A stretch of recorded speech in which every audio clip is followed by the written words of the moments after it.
Okay, so I got this all set up, etc. What I want to expose, we see on the left side, I've got a browser. In the middle, I have my file explorer. What we want to look at is the SSL keylog file and the size that it is. We see it's 437 kilobytes. I also have it being tailed right now. We see right here, we're going to see as this moves, once I start loading a page, or I'm going to reload the page, we're going to see client traffic secret, server traffic secret, client handshake, all this stuff. It's going to get generated every time. And I also have wireshark here in the bottom right. And we're just going to see how it decrypts it. One other big thing, remember, edit preferences, protocols. I press T to get down to TLS because there's a lot of protocols here. TLS, and then my pre-master secret log file name, it's just in my downloads directory, sslkeylogfile.txt.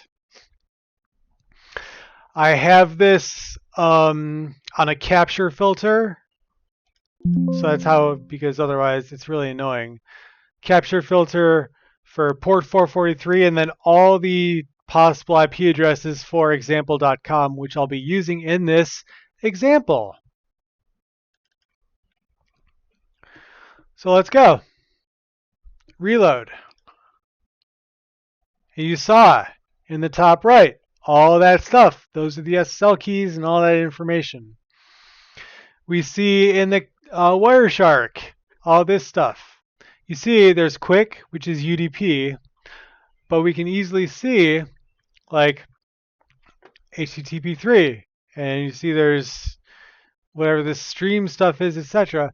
But we wouldn't be able to read this if it weren't being decrypted.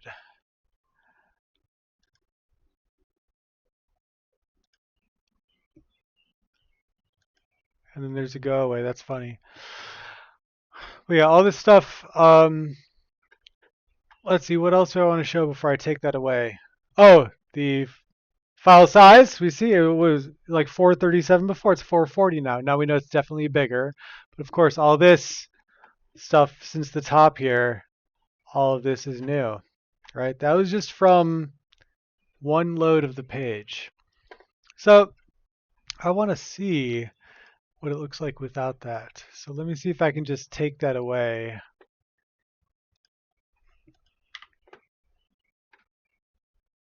I've never tried this before, so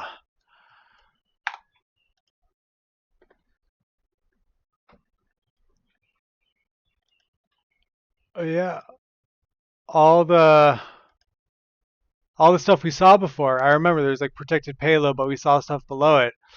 See right there. Failed to. So let's see, frame number 12. I'll just do this one more time to see what exactly is different. All right. And then it reloaded it. We saw stuff change. And now we're in there, right? So yeah, it's just that easy. And one other thing too is just to make sure you got it right, we got to set the environment variables, right? Let me share that window. So I just did Windows key, and then I started typing the word environment, and you get the option to change or add to system environment variables. And then so system properties, advanced environment variables down here. I did a little massaging to get this window to come up in OBS. But we have this here. User variables up here, and then system variables down here. I think it's most effective when you make it a system-wide variable. You'll need admin access. User variables, you'll only need your user account, so no user account control. But you see I already have SSL keylog file here. But if you needed to make it, new variable name has to be SSL keylog file because it looks for that. So make sure that's spelled correctly.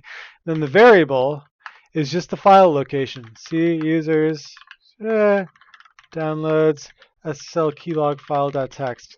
That's exactly what I did earlier when I set this up. So, or you could browse to it, either way.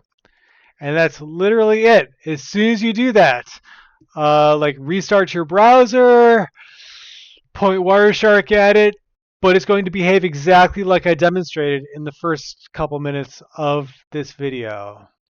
So I hope that helps. But that's just how simple it is. When I first started doing this, I recall thinking it was very difficult, so complicated, and things like that. But it really isn't. Just for a little clarification, that SSL keylog file thing, um, the actual OpenSSL library or whatever, it looks for that. If it doesn't find that in the environment variables, it ignores it and does its job. But if it does see it, that's when it dumps the actual SSL keys to the file. Because otherwise they just remain in memory. You don't find them on the wire, and there's no file they're written to unless you specify it.